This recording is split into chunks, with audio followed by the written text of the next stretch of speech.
samedi matin, 10h-11h, passez 60 minutes avec l'expert Rouge FM.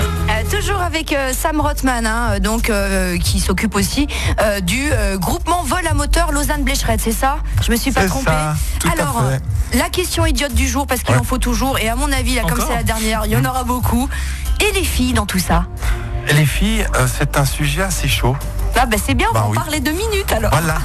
En fait, tu vois, c'est très frustrant parce que en médecine, 90% des auditoires des étudiants sont remplis de femmes. Ouais. Tu cherches les mecs dans la salle. D'accord. Par contre, dans l'aviation, c'est le contraire. Que tu veux un cours où tu voles, c'est plein de mecs et tu dois chercher la femme. Alors nous, en GVM, on soutient les femmes. On veut des femmes pour voler, elles sont sympas, ça anime, on a besoin d'elles, tu vois. On s'emmerde nous les mecs tout seuls. Oui, mais bon, alors on est bien d'accord, ok, pour les femmes. Donc, tu nous as dit que c'était peut-être pas si compliqué que ça, mais on a eu une petite question d'une femme justement. Alors, concernant le volant, c'est plutôt manche à balai ou volant? Écoute, à ton avis, je dirais ça dépend. Ah oui. Non mais on parle bien d'aviation là. Oui. Ouais. Tu voulais qu'on parlait de quoi? Non, je sais pas, avec le geste du manche à balai, je me suis posé. Voilà, justement, c'était un petit peu ça. Maintenant, si tu veux un manche, ça dépend des goûts et des couleurs. En fait, c'est la même chose. Ah ok.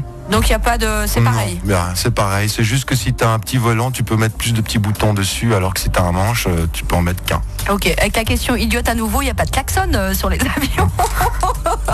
Tu peux. En fait, le klaxon, chez nous, c'est simplement le petit phare d'atterrissage. T'éteins, t'allumes, ça te fait ça. Ou la radio. Ah oui. D'accord, mais c'est pour ça que je pense qu'on fera pas d'avion, parce que nous, avec la radio, on serait complètement hystérique, toi, tu passes pas. Justement, on de radio, est-ce qu'on peut écouter Rouge FM dans un avion? Oui. C'est vrai, les gens écoutent la radio en pilotant.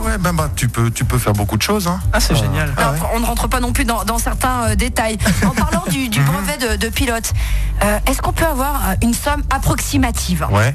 Alors écoute, si tu parles ça dépend de quoi on parle. Si tu parles du brevet de pilote privé, donc le premier étage de formation, le premier niveau, je veux dire, de formation, c'est au GVM à Lausanne, et on n'est franchement pas les plus chers, et on est dans une bonne moyenne. On parle de 13 à 15 000 francs suisses. Mais oui. Il faut quand même préciser que dans cette somme-là, tu as les cours théoriques, tu as l'instruction avec nos instructeurs de notre aéroclub, et tu as tous les livres. Donc ça veut dire quand même que c'est un montant assez peut-être important pour beaucoup de gens, mais qui englobe quasiment tout.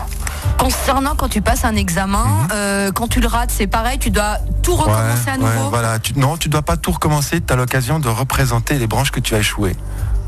Donc c'est quand même pas si lourd que ça, et il faut non plus pas avoir un bac scientifique pour faire l'examen théorique.